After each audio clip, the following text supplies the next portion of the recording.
Chapter 9. The Emmet Conspiracy. The rich always betray the poor. Henry Joy McCracken's letter to his sister, 1798.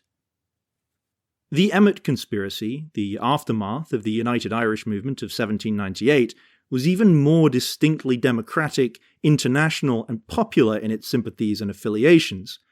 The treacherous betrayal of the United Irish chiefs into the hands of the government had removed from the scene of action practically all the middle-class supporters of the revolutionary movement, and left the rank and file to their own resources and to consult their own inclinations.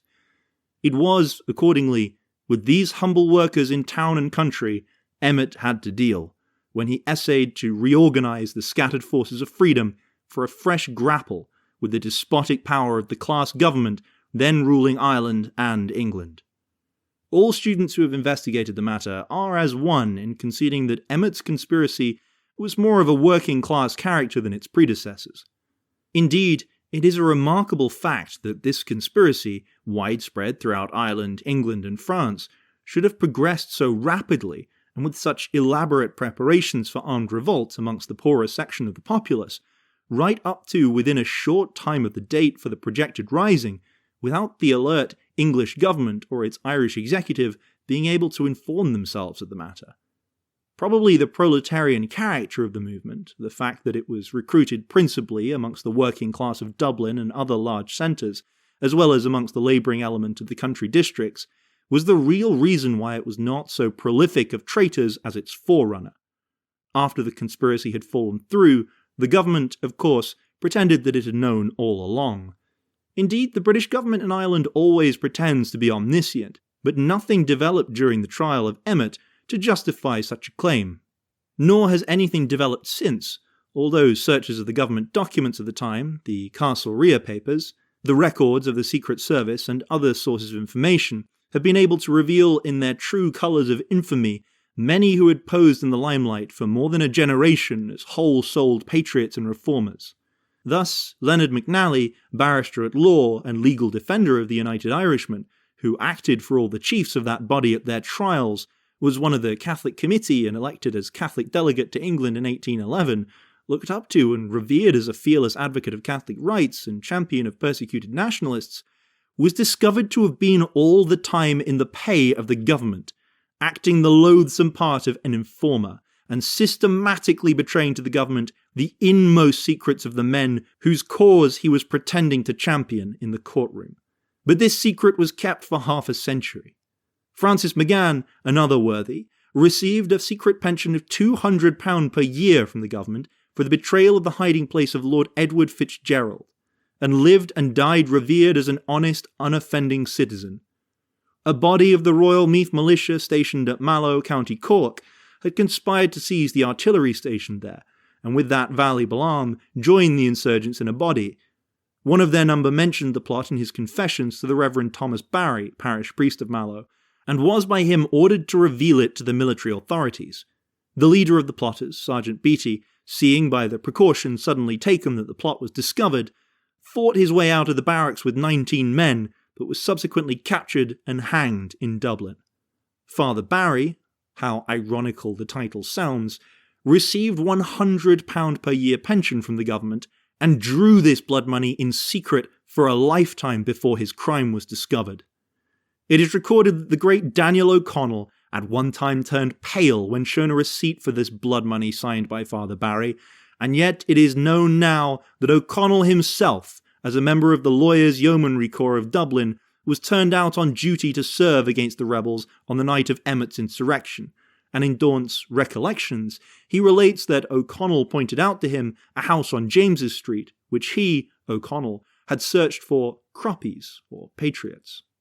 The present writer has seen in Derrynane, O'Connell's ancestral home in County Kerry, a brass-mounted blunderbuss, which we were assured by a member of the family was procured at a house in James's Street, Dublin, by O'Connell from the owner, a follower of Emmet,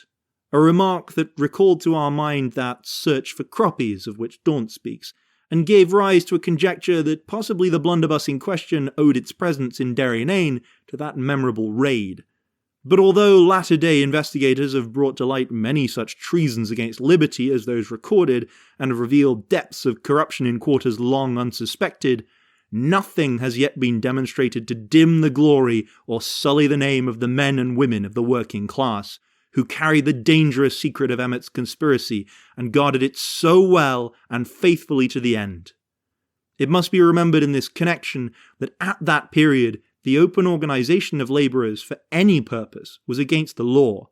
that consequently the trade unions which then flourished amongst the working class were all illegal organisations whose members were in constant danger of arrest and transportation for the crime of organising, and that, therefore, a proposal to subvert the oppressive governing class and establish a republic founded upon the votes of all citizens, as Emmet planned, was one likely to appeal alike to the material requirements and imagination of the Irish toilers. And, as they were already trained to secrecy and organisation, they naturally made splendid material for the revolutionary movement.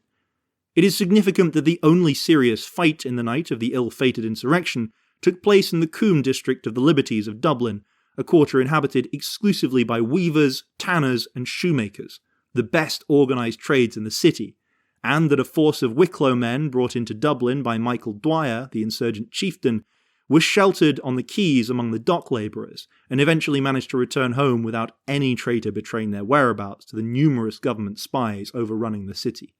The rightness of the labouring element in the country at large for any movement that held out hopes of social emancipation may be gauged by the fact that a partial rebellion had already taken place in 1802 in Limerick, Waterford and Tipperary, where, according to Haverty's History of Ireland, quote, "The alleged grounds for rebellion were the dearness of the potatoes and the right of the old tenants to retain possession of their farms." End of quote. Such were the domestic materials upon which the conspiracy of Emmet rested, working class elements fired with the hope of political and social emancipation. Abroad, he sought alliance with the French Republic, the incarnation of the political, social and religious unrest and revolution of the age, and in Great Britain he formed an alliance with the Sassenach reformers who were conspiring to overthrow the English monarchy. On November 13th, 1802, one Colonel Despard, with 19 others, was arrested in London, charged with the crime of high treason. They were tried on the charge of conspiracy to murder the king, although no evidence in support of such a charge was forthcoming. Despard and 7 others were hanged. According to the Castlereagh papers, Emmet and Despard were preparing for a simultaneous uprising. A certain William Dowdall of Dublin, described as one of the most determined of the Society of United Irishmen, being the confidential agent who acted for both. Mr. W. J. Fitzpatrick, in his books Secret Service Under Pitt and The Sham Squire, brings out many of these facts, as a result of an extensive and scholarly investigation of government records and the papers of private families. Yet, although these books were published half a century ago, every recurring Emmet anniversary continues to bring us its crop of orators who know all about Emmet's martyrdom and nothing about his principles. Even some of the more sympathetic of his panegyrists do not seem to realize that they dim his glory when they represent him as the victim of a protest against an injustice local to Ireland, instead of as an Irish apostle of a worldwide movement for liberty, equality, and fraternity.